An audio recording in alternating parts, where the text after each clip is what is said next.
BC 省阿茲海默症協會華人諮詢委員會將在2月28日舉辦1年1度的關愛腦友記慈善晚宴。在記者會當天，可是公布了今年這場晚宴可不是普普通通的吃吃喝喝哦。當晚的菜色可是有明星加持精心設計的哦。咁一講起，啱啱呢個時候，我又響溫哥華啦。咁不如大家咧為咗呢一個籌委會嘅晚宴咧，關愛老友記嘅晚宴咧，係設計一啲菜單。對來賓又好啦，對老人家又好啦，大家食咗咧都開開心心。咁巧咧，我啱啱研發咗一個叫做黑金醬嘅啦，咁就攞嚟整一個餸，再希望可以炒到一個飯。但係咧問題就嚟啦，因為嗰啲原材料咧係響潮州嚟嘅，係響杭州嘅蕭山嚟嘅。咁我哋即係想盡辦法咧，要響嗰邊運材料過嚟，運到過嚟之後，我先至再做。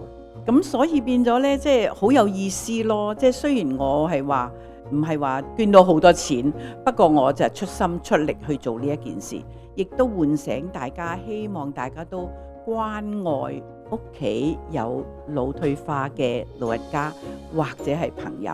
咁我哋主張就係比較少肉，但係就多菜，就盡量用多啲優質嘅蛋白質啦。咁亦都有啲海鮮啊，咁同埋我哋亦都會盡量減少用糖，同埋減少用油，亦都同酒樓講咗係唔準用味精嘅。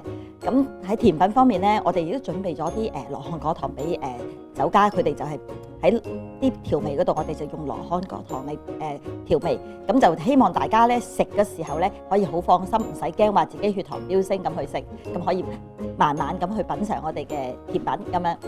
不用說，當天大家餐桌上的晚餐一定是既健康又美味的健腦美食。除此之外，大會準備的節目也相當有趣，極有教育性。咁節目當晚咧，其實好豐富㗎。咁有一般我哋一直以嚟好受歡迎嘅無聲拍賣啦，咁就亦都有一個照顧者嘅短片分享。咁我哋希望咧透過呢個短片咧，咁就可以俾大家了解多啲呢個病。咁亦都希望改善到大家對呢個腦退化症嘅一啲誤解同埋一啲標籤咁嘅。今年首5萬捐款將獲得1對1配對，善款效果翻倍。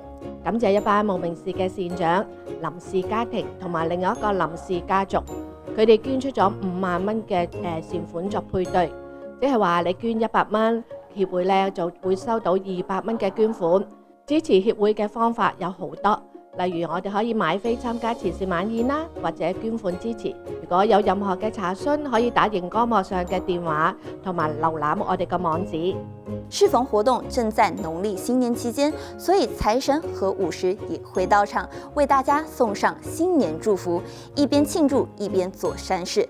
請踴躍支持，一齊關愛老友記。